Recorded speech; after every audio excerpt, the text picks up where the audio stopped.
Today I'm planting chestnuts and hazels to grow trees. It's something we've done 3-4 times previously and had really good success with them, and it's a really cheap way of producing, really large, huge quantities of trees. We're actually breeding our own varieties this way. There's another video on that, I'll put a link up. But it's all done very, very inexpensively. You can spend hundreds of pounds on trees. This is much easier. Now, most of what we're planting today are chestnuts. These ones that came from a supermarket, but we didn't pay for them and we didn't steal them. At the point that they don't sell on the shelves, they end up going to reduced, and then they don't sell.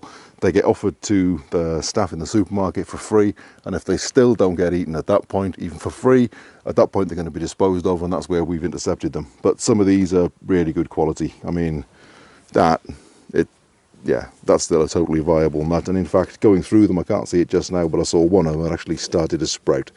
So they're just not, they're not just viable, they're, eager to go. These we've kept coolish since Christmas. I mean, these we've had for probably about 3 weeks at this point, and they were old then. So the reason that they're already sprouting is they've already been through a cold stratification process. Normally you do this much earlier in the year and have them go the entire winter in the soil, and then in the spring, after they've gone through that chilling process, they're ready to sprout. These are already good to go, so I'm not concerned about them, but they will still have time to go through a stratification process yet. I'm hoping with them being in the cool out here, it'll slow them down a bit just until things warm up, because it's a bit early for them yet. These ones are beautiful. These are in prime condition. These are ones I actually bought, and you can see, the size of the nut. These are really good quality. I think these were Italian nuts and these are Spanish. The reality is there's no chestnut variety you can buy that's actually been bred specifically for the Highland. If you want to do that, the Scottish Highlands, if you want to do that, then you need to, grow out hundreds and hundreds and hundreds of them and see what survives, and well done. Now you've got, regional specific nut varieties for where you are. That's basically the breeding method. So we're growing out hundreds of these and then just letting the ones that want to die. That's basically it in essence. So sometimes you want something like that, because a nut that is, that's a lot of food value in that. So if we can, we want nuts that are bred from these, obviously. But you know what? I'll take any of these as well. The most important thing is to get ones that are hardy for this climate. We're also doing hazels. These ones I bought on eBay. I also bought these on eBay. These came from Wales, which is somewhere you can get good, viable hazel varieties. So it's a comparable climate to what we are here. So I just bought a kilo of them online. These are quite small compared to the ones I bought, I'm pretty sure, from the same seller previously, and they came out really well. These are smaller because we had a drought year last year, and these have been grown in Wales where there was hardly any rainfall. So I suppose one way of viewing it is we've already selected for varieties that will crop well in droughts to a degree. So we're going to plant them as well and do the same thing. As far as I'm aware, they haven't been really stratified, but I have kept them in the fridge since they arrived, and that again was about 3-4 weeks ago. So they've had a cold period, so that might have been enough, but maybe not. Sometimes they need it moist. It depends on how they've been stored. Now, in terms of planting them, I like using these crates because the outsides are slippery, so as long as we keep them up off the ground, this is just to get them planted up. They're not going to be kept here. As long as they're up off the ground, the slippery edges means that mice can't get in. If they're on the ground, mice get in, you lose your nuts. But you can stack them high when somewhere out of the way when it's still cold, and then once you got to keep an eye on them, and once the seeds start to sprout through, you have to take them out and obviously give the seedlings an opportunity. These could be in here for easily 2 years, so I'm not just going with a straightforward composting mix. It's a reasonable depth box. So what I've got in the bottom is this, and this is already partially broken down wood chip. You can see that's crawling with mycelium. Now, trees like growing on dead trees. A forest grows on a dead forest. This isn't your average wood chip. You can see that there's a lot of leaf matter in there. It's quite early on in decomposition still, but it has started to break down. And there's a lot of leaf matter in it. A lot of microbial activity. So this is going into the bottom of it. We're not mixing it in higher up, This is just going into the bottom of it, and then we're gonna start layering up from there. So I've got all the boxes to the same standard. The next step is to use compost. It's something I wish that we had enough of our own, but we haven't. So I've got the best quality I can get hold of locally. That's still cheap, horrible stuff. You know, I mean, it's not good, but it's what we've got, so it's what we're going to use. So come back and film a bit more when I'm ready for the next step.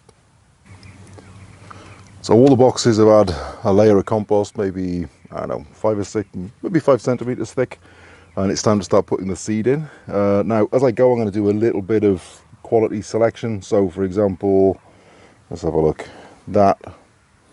Actually, that one feels pretty good, but let's have a look. You know, some of these are obviously better than others. That's a prime example. That's a beautiful nut. Obviously, I'm going to pick that up.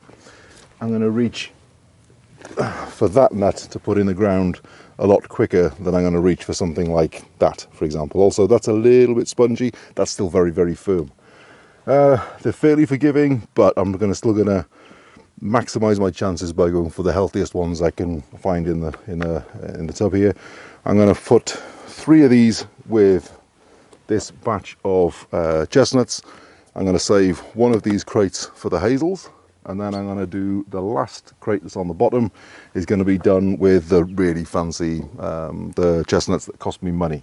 So I'm going to put them all in, and then I'll come back and show you the next stage, because this takes a while. So that took a while, and that's all of the nuts in position.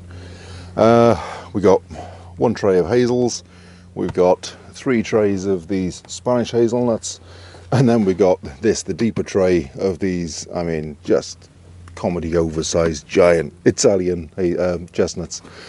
So I've done that mostly so I can, without having to keep track and writing things down, I'll know which is which when they come through, just because it's really interesting as much as anything. We reckon that is about 450 chestnuts planted and well over 200 hazels. All told, I'd say we're probably about 25 pounds all in. That's a lot of trees and potentially a lot of nut production for, you know, not very much money. The compost we had to buy, everything else has been free, including the next step, which is the sand. So I'm just going to add a little bit of sand over all of them, and this again was free. This was someone had more than they wanted, so while I was doing another project I just asked, do you want sand? And the answer was yes, because I always got room for things like that. So this is just to hold. Now normally this is a lot easier when it's drier, but it's the middle of winter and we got what we got, but it doesn't really matter. It's mostly here just to hold a little bit of moisture around the nut without having too much nutrient in it, because sand's fairly inert. But actually that's looking pretty good. Just a bit more.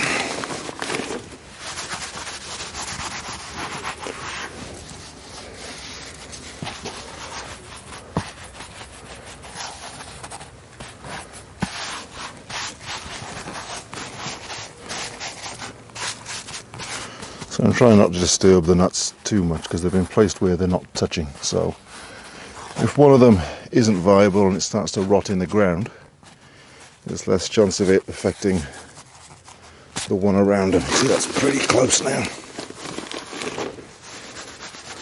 So just a few more. I'm not trying to, I mean, some of them are buried, but I'm not too worried about that. I'd say that's a decent covering. And then the next step for all of them will be to completely fill the tray all the way up with mulch. So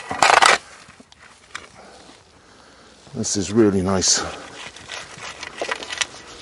stuff. I'm going to take the bigger chunks off, but yeah, this mulch is from 7, 8 different types of tree. It just kept piling up, so you can see there's leaves in there and all sorts, so it's really diverse. It's full of mycelium. It's going to be a really nice medium for the trees as they start to sprout. the stuff that's underneath them, and it's quite deep under those ones. That's why I've chosen that box for the fancy ones that I actually had to buy, because it's got the extra root depth, and they'll act a little bit like a mini hugel. So there's all this wood chip and leaf, and it's the tips. This isn't ground up logs. This is just the tips, complete with leaves all ground up and all the rest of it. And you can see there's just loads of that. There is mycelium, and that's exactly what you want. That's an amazing soil. That's the teeth of the forest. That's what breaks down all living matter in the forest. It's incredible stuff. So yeah, it's a living soil, so it'll do really nice for growing trees on, and we're pretty much there, I think. I've mostly got it from lower down where it's pretty fine, and I think we're pretty much there really, and that's it. So that's those seeds put to bed. So I'll do that across all of them, and then we'll stack them up and leave them to stratify for the rest of the winter. And that's all of that in. So these are now on the north side of the building. You can see I've got them stacked with stones on top. That's just to keep the birds from messing around and digging through the mulch, because I mean, they're not short on mulch to dig through. So, but they'll come through here, and they could damage the shoots as they come through. I mean, there's a possibility of, you know, wrens and so on going through here and having a little peck around. I'm not too worried about that. It's you know, the bigger birds like the blackbirds and so on, and that's too small a gap for them. Rodents shouldn't be able to get in. We've never had it happen yet. I suppose theoretically it's possible, but whenever they've been lifted off the ground like this, we've never had rodents actually manage to get in. We really don't have much of a rodent problem at the minute in terms of rats. Mice are everywhere, but you know, that's just the nature of having a permaculture site. Is it's very biodiverse, and you know, yeah, there's a lot of animals. So that's what this is for really, primarily, is to just keep the mice out. They're interesting mice here. They're different from the rest of the UK. They're actually a genetically different variety. They came from Scandinavia, and they behave differently. They're not at all afraid of people, and yeah, they don't avoid us. So they tend to come in very close to houses, and even into the houses, even when you're there looking at them. So if they got in here, it'd be a nice little 4-tower hotel full of food and mulch. So we're going to try and keep them out. And as I say, we've never had a problem, but if we do, we do. It doesn't cost us a great deal. But all being well, that should be several hundred trees in the spring.